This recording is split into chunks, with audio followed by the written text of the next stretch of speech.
plaque and it said, "I'm addressing black folk, but everyone gets to listen in." Looked for the name, Arthur Jaffa. I said, "Arthur Jaffa, me and you, we're gonna meet on Google. I'm getting into your work."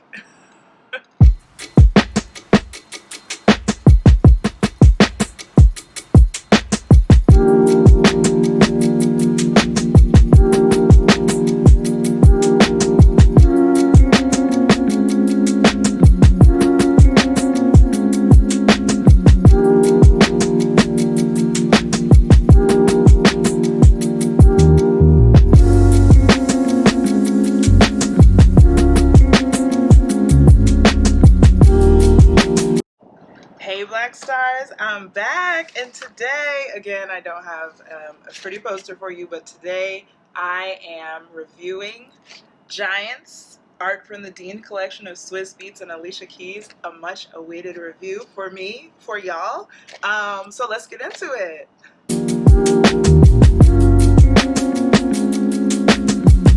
You know, we have to start this with a dedication. We start every episode with a dedication. And for this one, I had to do a little bit of research because I was like, who is an iconic, trailblazing Black patron of the arts?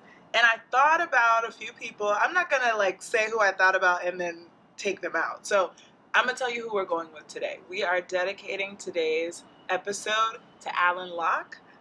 Great patron of the arts that he is, and what I love about him is he was both an artist and a patron of other artists, and I think that is one of the things that really sets him apart in his work. So for anyone who's not familiar, he published both like newsletters, magazines, publications, and books, right, under this like theme called New Negro. And this was in the Harlem Renaissance. Like, y'all talk about the people you know who were writing from the Harlem Renaissance era. Alan Locke probably put them on, right? Like, he was probably the person who did the thing that got their work into the hands of other people, right? And even if he wasn't the person who put somebody on, he was tight with them. And then he also organized the first commercial art exhibit specifically for Black artists, and it was called American Negro Art. And he put together this show basically to put their art on display. And this part makes me a little bit sad, but it's okay. He was trying to put together enough funding to create a museum where all of these things could live. It was going to be called the Harlem Museum of African American Art. And he was doing so good raising that money, and then 1929 hit. And my history buffs know 1929, great stock market crash. So the funding was gone. The museum never got to happen. But if it had happened, I just want you to think about the trajectory that would have put us on. It's okay. It's okay. We bounced back. And when he passed away, he donated all of his work to Howard University. And you know I love an HBCU. So I am sharing deep, deep gratitude with Alan Locke this evening for paving the way as both an artist and as a supporter of artists, and as a person who believed in us and believed that not only were we beautiful, but we can make beautiful things. So this is for Alan. And I'm going to leave that there for him.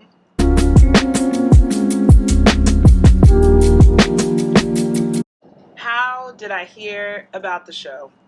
Great question. So happy you asked. A few years ago, this was probably 2020, 2021, there was a documentary that came out on HBO called Black Art in the Absence of Light, and it was about David C. Driscoll, who's an artist in his own right, as well as a curator, promoter of Black art. I highly recommend you watch it. It was very illuminating. They had a segment on Black art and Black art collectors. So y'all know I'm on the edge of my seat. Oh, who are they, right? What do they have? Where do they live? And I'm expecting them to be like kind of older, crusty people. And I also am not sure, when they say Black art collectors, are we talking about Black art collectors or Black art collectors? Because those are two different groups. But one of the people that they highlighted was the Dean collection. Like, you know, what is this? And then it's Swizz Beatz, and I'm like, why is he calling it that? I didn't know his real name was Kasim Dean, y'all. But he and Alicia Keys were on the episode talking about their art collection. And they showed us a few pieces like in the segment, but I knew in that moment, I was like, oh, I want to see those works. I want to see what they've got.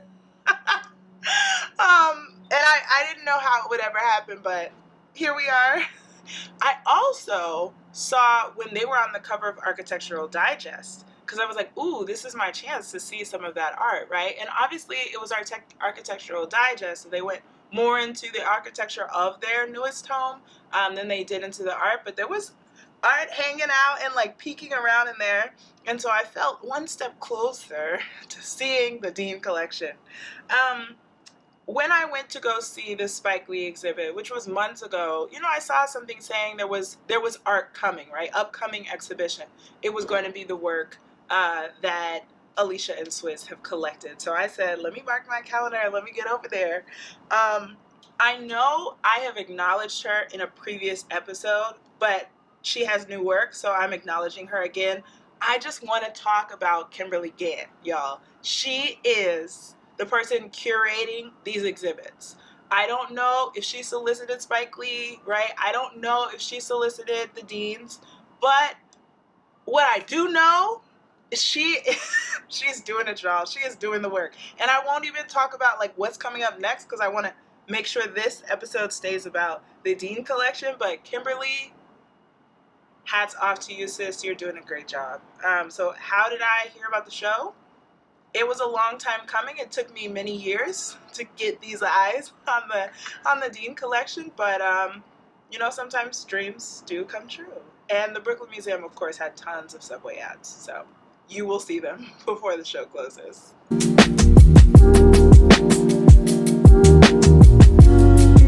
My thoughts. I have so many thoughts in my little notebook. I'm not going to make you sit here and listen to them all. I'm going to try to focus. I've already tried to focus them. But if I can offer you a pro tip for this exhibit, for this show, I would say zoom all the way to the end. Like, put your blinders on. Don't look at the art. Go all the way to the end and watch the video of Swizz Beatz and Alicia Keys being interviewed by the curator, Kimberli Gant. She's back. Because I think even if you're not into art, once you hear a little bit about their strategy for collecting, what the art means to them, what it represents for them to be artists, supporting other artists, even though they're across media, I think it's a great, great, great place to start. Now, I have to tell you, I didn't see their video until the end. So as I was walking through, I'm like writing questions and comments that I have. And then when I got to the end, it was like confirmed by the video. I'm happy that I saw it at the end, but I think if you are not coming in with your own context, it's a good place to start. So let's get into one of the ideas that I had as I was walking through this show. At first, I thought it was like somebody was playing a trick on me because the show is called Giants, and you get in there and the work is big. Like, the pieces are beyond life size, right? Like, the canvases are as tall as I am. I'm 5'9". I had to step back to see some of the pieces in their entirety. So I'm like, they playing games with me. Why are these pieces so big, right? So that was one of the first things I thought. And there is something beautiful about the amount of detail that you get to see in a piece that big, right? Like, think about my face. Now think about if you painted my face on a small, like a wallet-sized picture, right? You're going to lose some detail, which is great, right? Maybe you'll airbrush me. Now imagine you took my face and you put it on a poster. Just my face, not my hair, nothing else. And you put it on a poster. You're going to get some detail, right? But now I want you to imagine that you took my face and you put it on a wall. It's going to be so detailed, right? My eyebrow is going to be the size of an arm. It's going to be amazing to see. And that's what I really like about, that's one of the things that I really like about big pieces. The way that you can get into the detail of skin, especially brown skin, especially black skin, the way you can paint the glint and the gleam, right? And the texture and the shine. it's something about being able to zoom in to make that big that you can really see. I'm not an artist, but you can really see technique when something is that big. So that was one of my first thoughts, right? The people who are featured, the artists, visual artists who are featured, they are extremely, extremely talented artists. I was also thinking about how for every name that I knew, right, there was a name that I didn't know, right? There was Henry Taylor. I know Henry Taylor. There was Hank Willis Thomas. I know him. But then there were so many people that I didn't know. And I just kept writing down names of people I want to look into, right? I didn't know about Arthur Jaffa. I got to see some Deanna Lawson pieces I had never seen before. There's a young woman named Qualisha Wood who's working in textiles. And the only name I've ever heard as like a Black woman in textiles is Bisa Butler. So I'm just so pleased that my palette has now been expanded because of the art that they've collected.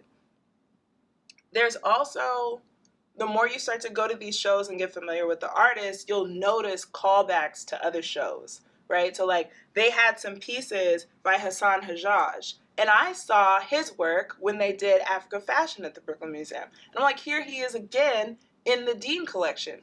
Like the callbacks are just crazy, right? Like there's Barkley Hendricks' work in there.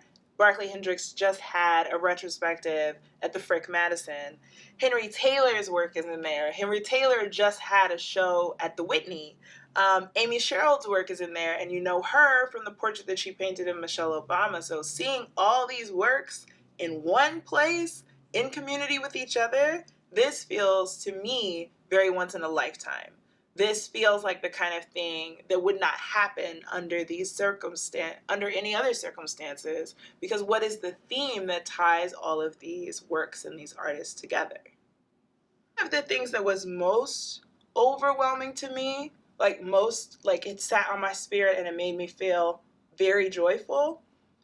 I can't think of another topic or show that would bring together this variety of artists across time periods, across styles, across political views, right?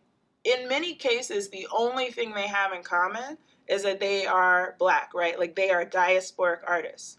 We don't get these big shows like this where there's so much diversity in what's being presented. Because usually you see a show of an artist or you see a show of a movement, right? Black arts movement, Harlem Renaissance. This was movements, time periods, places. It was expansive. And they had the nerve to say, this isn't even the whole collection. So, I want to see the rest of it. But it's a lot of art, y'all. And each piece, because each piece is by a different artist, and some artists have a few pieces in there, each piece has its own story.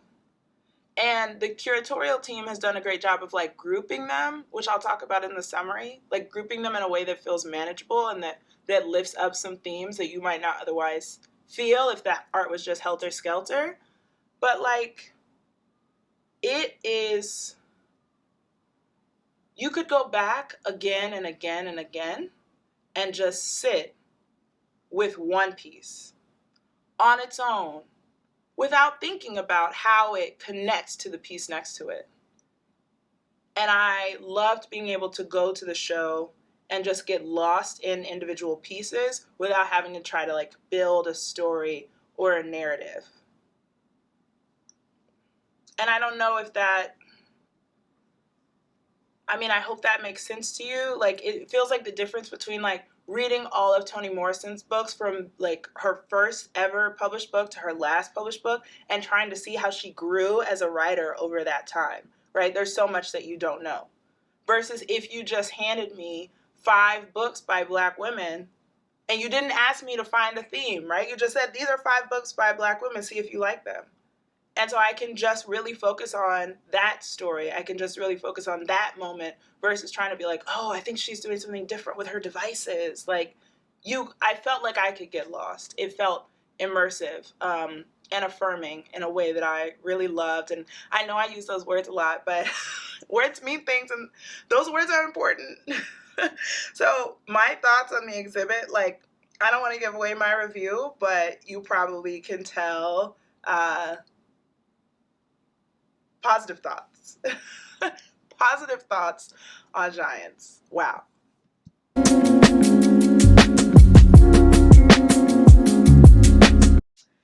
A summary. I really hope y'all go see this. This show, I think, represented so much love from the collectors, from the curators, from the artists, from the community. So I'm going to give you this summary, but I don't want you to be like, oh, she already told me about the show, so I'm not going to see it. That is not why I do summaries. I do summaries so that when you get in there, you're like, oh, I think I know what's going on, right? You're not feeling disoriented or like scared. But the show is separated into 4 sections. And remember, this show is titled Giants, so that's kind of the theme here. So the first section is Becoming Giants. And this is, I would say, a very mini section on Alicia and Swizz. It's not like a retrospective in their careers. It's not like Book of Hope, like a mini Book of Hope for Alicia and then one for Swizz. It's got like a few things from Swizz's childhood. There are 2 gigantic portraits, like standing up portraits, full body portraits by Kimberli Gant. Some like old school music equipment, and then Becoming Giants is over. That one is very quick.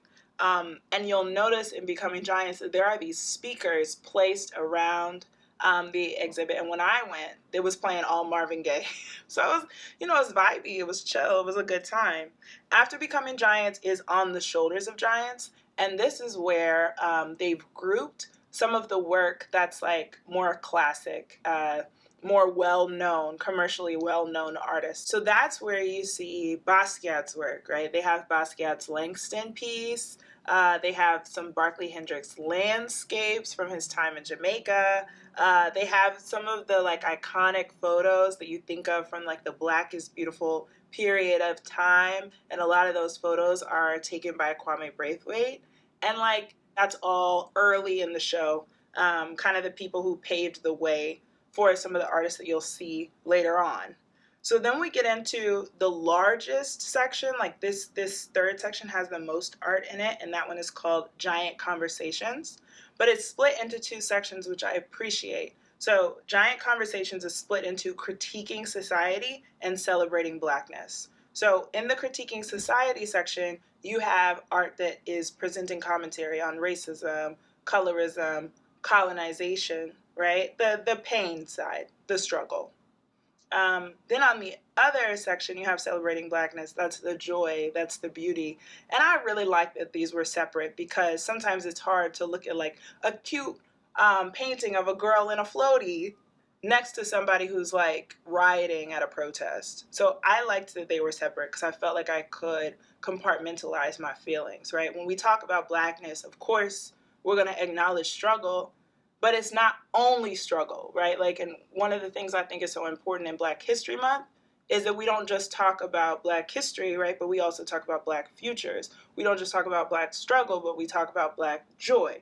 We don't just talk about Black rejection, right, and anti-Blackness, but we talk about the beauty of what it is to be Black.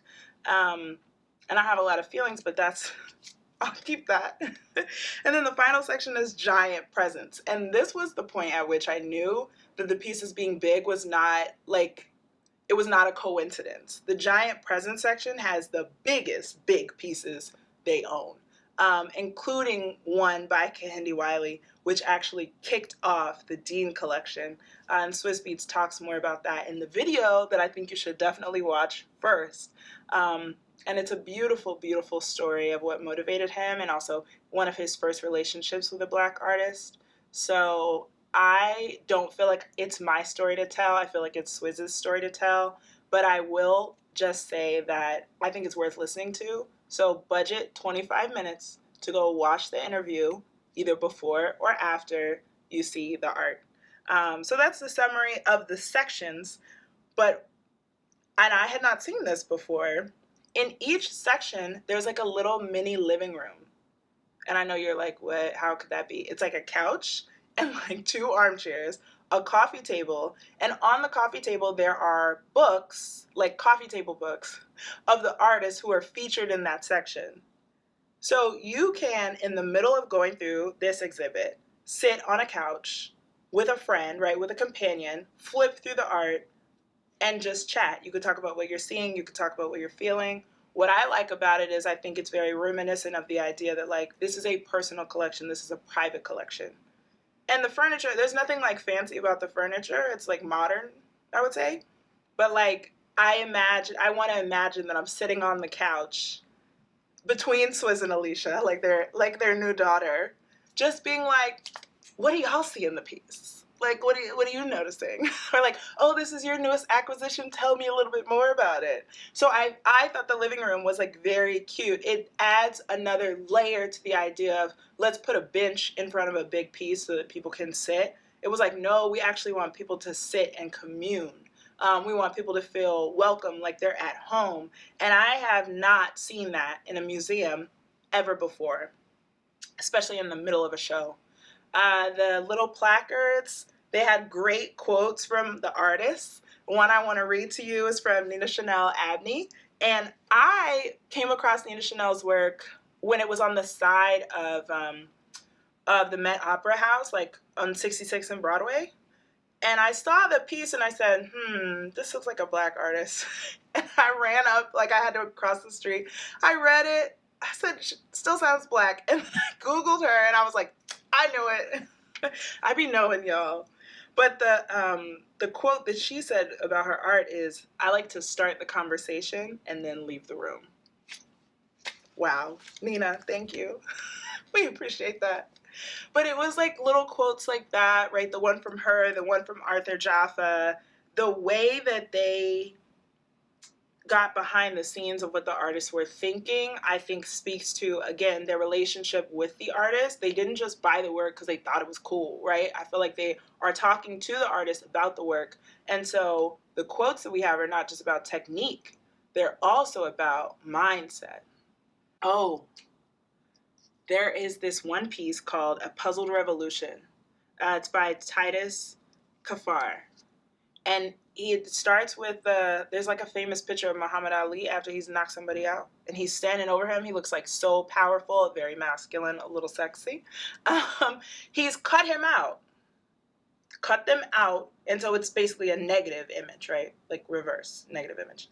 And then on either side, it's that same shape, the shape of where Muhammad Ali would and his opponent would be, filled in with something else. So I'm like, oh, okay, I'm trying to like put it together. I'm trying to understand this piece. And then when I'm reading the little sign next to it, it says, if you come back throughout the run of the exhibition, they're going to swap those out. So now I feel like I got to come back once a week. Like, how often are we swapping? What do I have to do to see every rendition of A Puzzled Revolution? And it's supposed to be a commentary on like removing Black people from art, right? By removing Muhammad Ali and replacing him with the Virgin Mary, or replacing him with like that very famous George Washington portrait. What are we saying about art? Sure. But you tell me that there's like 6 puzzle pieces out there. I want to see all 6. But that's a me problem, y'all. And the dean said that this is not even all of their works. And I know I said that earlier, but like, what do you mean? Where are the rest of the works? Are they in storage? Are they at the house? Like, I would like to take a look. And Alicia and Swizz said they've never seen all their works in one place like this before.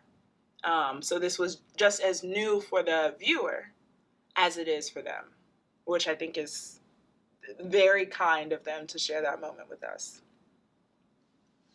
So that's my summary.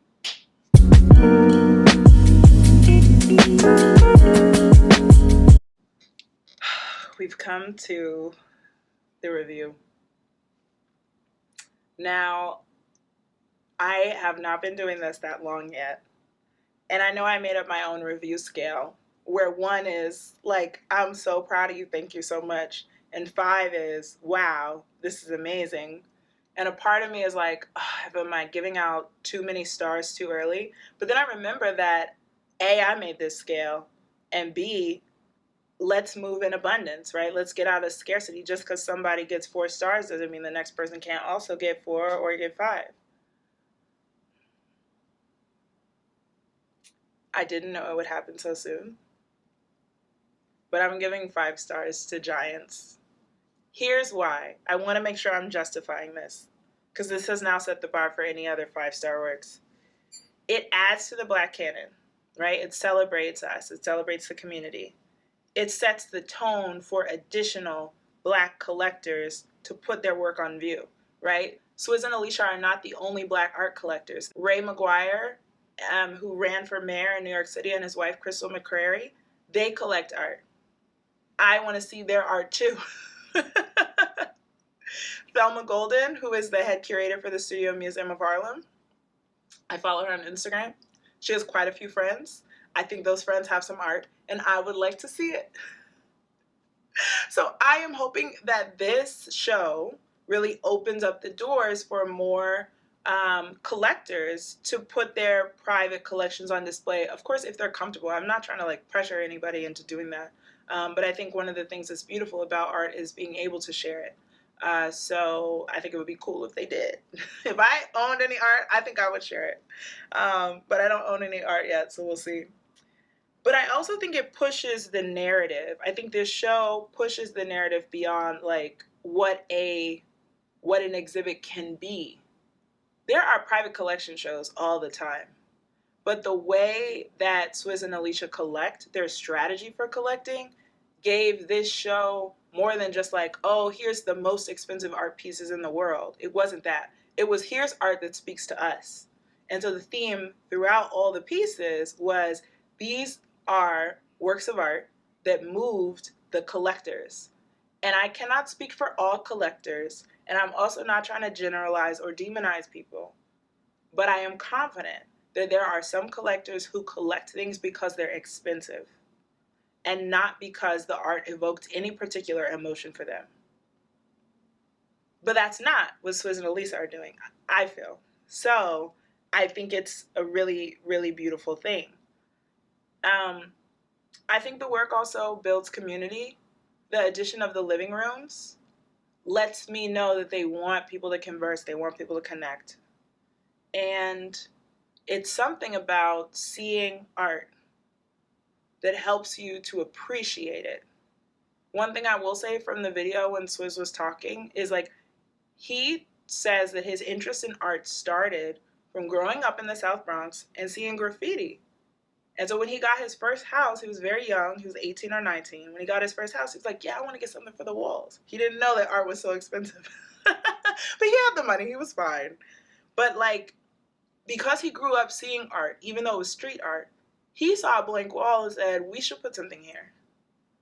And I am so overjoyed that like young people would get to come to this show and see for themselves like big pieces of art that reflect who they are. And I hope that they'll want to then collect art, right? They'll want to then display art. They'll want to support artists, meet artists.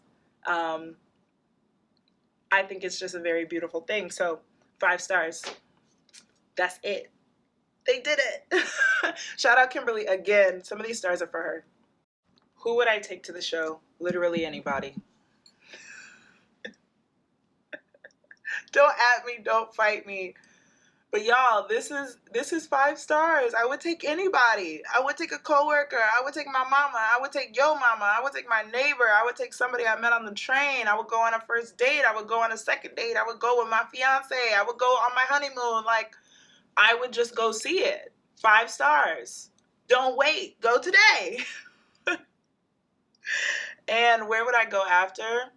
So I didn't actually go to this place because when I exited the museum, it was still daytime and this place wasn't open yet.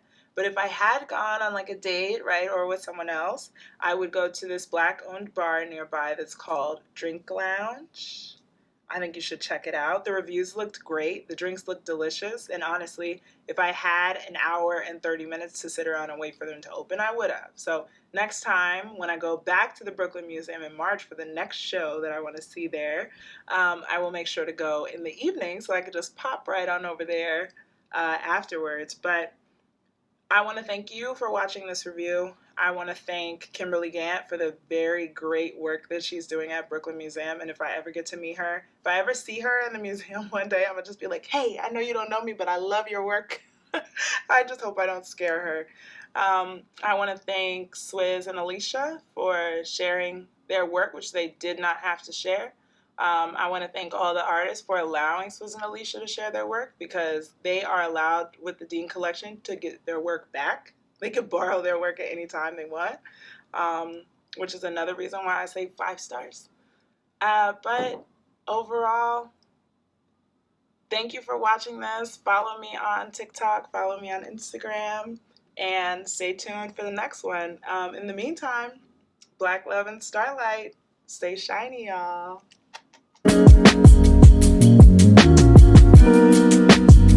Thank you.